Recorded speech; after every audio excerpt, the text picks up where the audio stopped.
Na linegwanga Buganda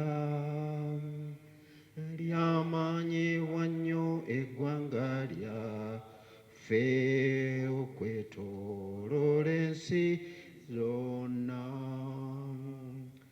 Twesiimye nnyo olwa Buganda yaffe, ekitiibwa kya Buganda kyezawe always stand. Katusabe.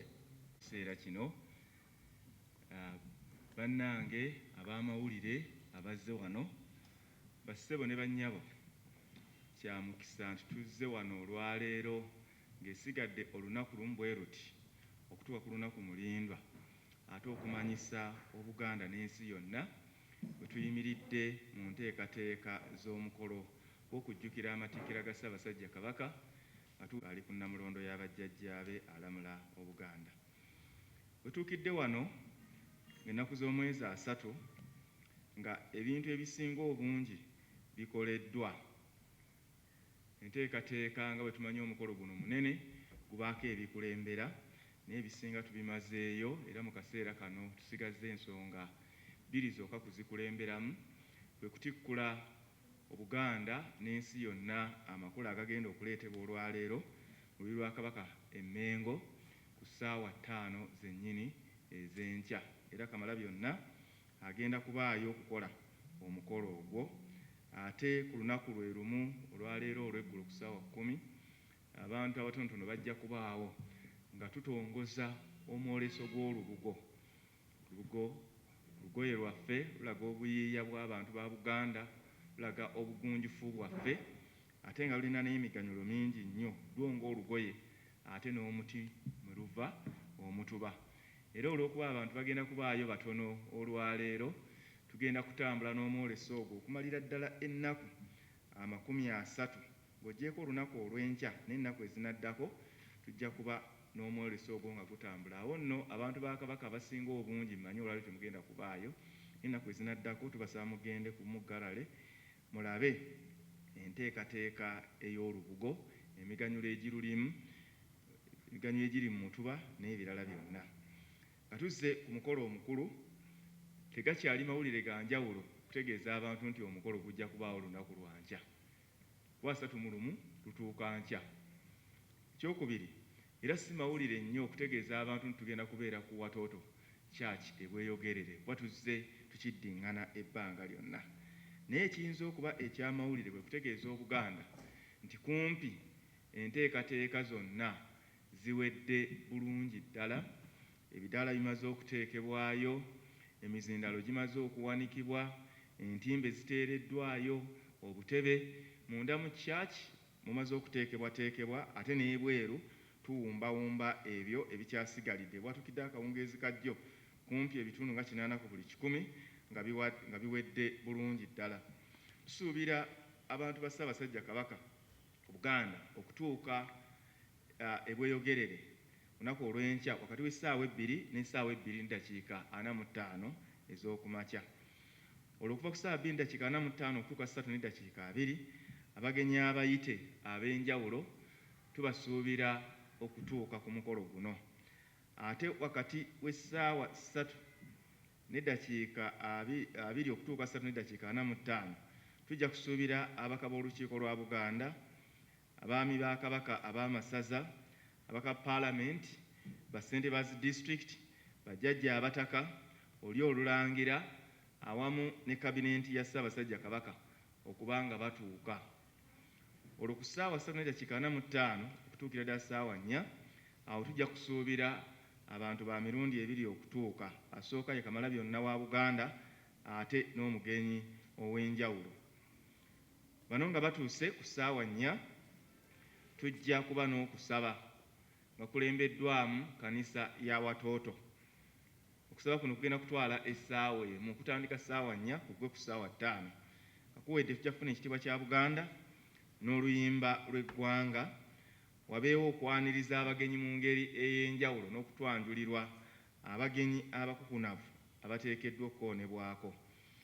Olwo tujja kufunayo ebisanyusa 2 era nga biwedde tujja kufuna obubaka obw'enjawulo okuva mu kkanisa ya Watoto eya Uganda n'ensi yonna, ate ng'okukuwedde tujja kufunayo ebisanyusa 2. Olukamalabyonna wa Buganda ajja kwogera eri Obuganda n'okututegeeza ekiddako. Ebinaaba ebyo biwedde, omukolo gujja kugalwawo n'okuyimba ekitiibwa kya Buganda, oluyimba lw'eggwanga, ate olwo tusobole okubeera nga tudda ewaffe. Bassebo ne bannyabo, mu nteekateeka eno tulina abantu bangi abagenda okukola emirimu egitali gimu omuli ne tukubiriza bannamawulire bonna abanaagenda ebweyogerere. Tujja kuba ne ssenta za mirundi nga 3 ez'okukoleramu emirimu. Waliwo ab'enjawulo abagenda okukiikirira emikutu egitali gimu abajja okuyingira mu kyaki munda, naye mu kyaki esobola kubeera ne bannamawulire bonna. Era bano bajja kukwata amawulire ag'olukale bagaweereze eri twataddewo essengejjero ery'enjawulo, ate abanaaba batasobodde kutuuka munda wali nga beetaaga ebifaananyi ebya kamera, ebifaananyi ebya vidiyo, mu kisenge ekyo mubajja okubeera nga bafuna ebintu butereevu, nabo basobole okubeera nga babyongerayo. Kyokka ate wajja kubaawo ne bannamawulire abajja okuba nga bakolera ebweru, naddala aba leediyo, ku mizindaalo ne mu mbeera endala. Buli munnamawulire agenda okukola mu butongole, naddala n'ayingira munda, ajja kufuna taaga, ajja kufuna obulambe obw'enjawulo nga buva wano mu minisitule y'amawulire e Bulange Mengo. Tukubiriza abantu ba Ssaabasajja Kabaka okufuba okukeera tusobole okutuuka ebweyogerere ng'essaawa z'akalippakano k'ebidduka tezinnatuuka. Omukisa gwe tulina nti obudde obwo emmotoka ezisinga ziba ziva Kyaggwe oba Jinja Road nga ziyingira Kampala. N'olwekyo obudde obwo tuba tuwanyisiganya n'emmotoka ffe ababeera bafuluma eziba ziyingira ate ffe tubeera tufuluma.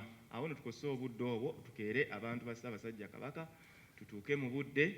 Ab'ebyokwerinda baatukakasizza bagenda kutuwa ebyokwerinda ku kifo ne mu kkubo okuviira ddala ku Spear Motors okutuukira ddala e Seeta. Awo nno byonna ebyokwerinda tuli nabo wano, bajja kwongera okulambulula ate n'ejjo twabadde nabo. Tukubiriza abantu baffe nga bakozesa amakubo babeere n'empisa ez'oku nguudo nga bagoberera amateeka. Tusaba nnyo abantu ba Ssaabasajja Kabaka bonna abasobola kuba masiro ag'enjawulo okusinga okutambula n'ebidduka ebingi ennyo ebiyinza obbakaluubiriza oluusi mu kupaakinga, kufunza ekifo n'okwongera akatogo k'ebidduka. Buli kisoboka tutambulire wamu mu mmotoka ez'olukale, zijja kutuyambako.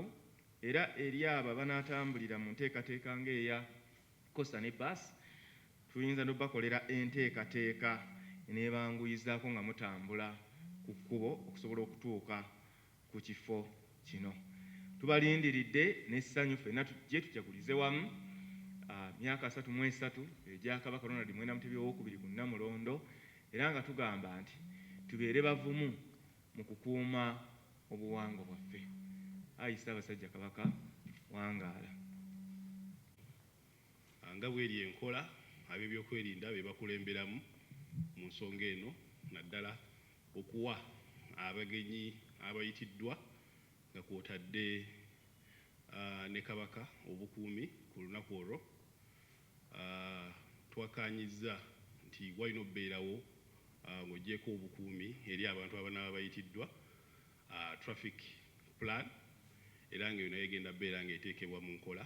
Tujja vaayo tuwe okuluŋŋamya oba ku mikutu gyaffe bigatta abantu, social media butya bwe tujjubba nga tutambula, naye ng'ekisinga obukulu nti oyo yenna agenda okuba nga ajja mu mukolo ogwo alina okugoberera ebiragiro ebinaabiweereddwa abatrafiki baffe. Tujja bba deployinga ku highway kuba ekifo nakyo kiri ku kkubo ku highway eya Jinja highway.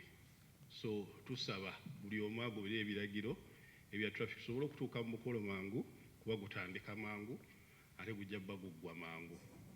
So abo bonna abaneetaba mu kutambula oba okozesa mmotoka, waliwo paakingi ez'enjawulo eziteereddwawo abagenyi, baziteereddewo abagenyi abakulu, era nga bajja bba bagaba kaadi ejja okuba nga ekukkiriza okupaakinga munda, era bw'oba tolina kaadi eyo nga tokkirizibwa kupaakinga munda. Nawo traffic ejjabba ekulungamya wawa oyinza okuba nti opaakinga. Munda ng'oyingira waliwo kye tutaddewo kye bayita access control nti buli omwana aba ayingira ajjabba akeberebwa.